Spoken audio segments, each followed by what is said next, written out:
Hello everybody, and welcome to today's show. Today we are going to have two brilliant scientists come and argue their case that it is they who created the worst monster this world has ever seen. Let's welcome today's contenders, Dr. Jekyll and Dr. Frankenstein. Welcome to the both of you. Now how about you both start out by telling the audience a little bit about yourselves and why you are here today. Dr. Frankenstein, let's start with you. My name is Victor Frankenstein. I grew up decently, letting the studies of alchemy and natural philosophy pave the way to my future. My dearest friend growing up was my cousin Elizabeth, who always was my greatest encouragement. When I came of age, I went to the university at Ingolstadt to continue my studies. Soon after arriving, I realized that natural philosophy was not worth my time, and I soon turned to what would become my passion and even obsession, science. After completing my education there, I strived to take my studies further than anyone has ever gone. I was going to discover the secret of life. After many months of tireless work, I finally was able to bring life to my creation. I was able to give life to the dead. And that's when things went horribly awry. As much as I know we are all dying to hear what happens next in your story, let's give Dr. Jekyll the opportunity to tell us his story. My name is Henry Jekyll. I was a prominent figure in London. That is, until I created it. When I was younger, I found myself living a double life. I was Dr. Jekyll, that most of the prominent people came to know. But I also had a darker side to me that I could not be rid of. That is when I became interested in the two different parts that make up man. I created a potion that separated the good side and the evil side that every human has within them. Upon drinking that potion, I became my alter ego, Mr. Hyde. Thank you both for your fascinating accounts of how your monsters were created. Now if you two could kindly discuss amongst yourself why your creation is the one that should be branded the most dangerous. I feel that there is no debate over the matter. My monster was brought to life from the dead.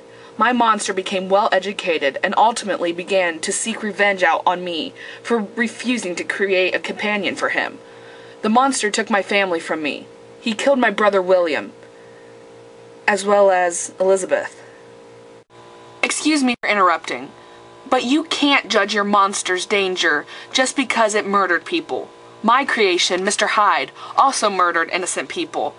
It really is quite clear that my monster is actually the one who should be feared most. Mr. Hyde is part of me. The Dr. Jekyll you see here today is just one side of me. Mr. Hyde is me as well. This is terrifying because every person who has ever lived has a Hyde living in them too. He may never surface, but the fact remains that he lives in every one of us, just waiting to emerge. My monster is superhuman. He is bigger than any human, and he is capable of great danger. The fact that he was able to educate himself just makes him more of a threat. If he was able to teach himself how to read and speak, what is stopping him from going farther, maybe even farther than any human has gone before? My creation could bring an end to all of mankind. That is merely speculation. Saying what could happen in the future is stating what could be, not what is. And one thing I know is a fact. I haven't even told you the most terrifying aspect about Mr. Hyde. The worst thing is that after taking the potion a few times, I become unable to control when Mr. Hyde will take over my body. He is in complete control. Well, this is surely unexpected. You all get the viewpoints of the creators. Now how about you get the side of the creations? I need to go. I think we have enough time to hear a little from the monsters, creations point of view.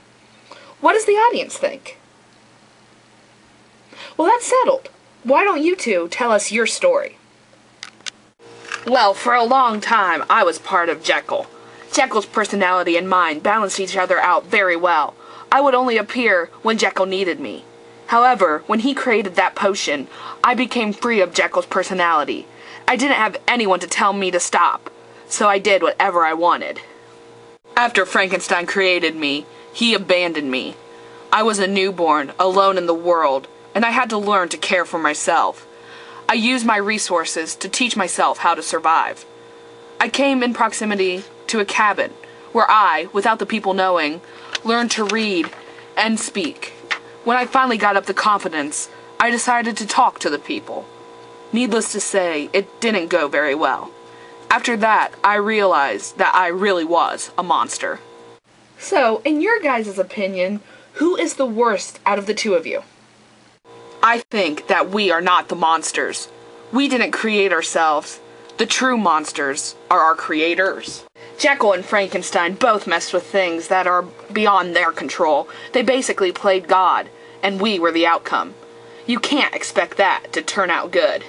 We were created out of the selfishness of our creators. Frankenstein knew better not to bring life to the dead. That is unnatural.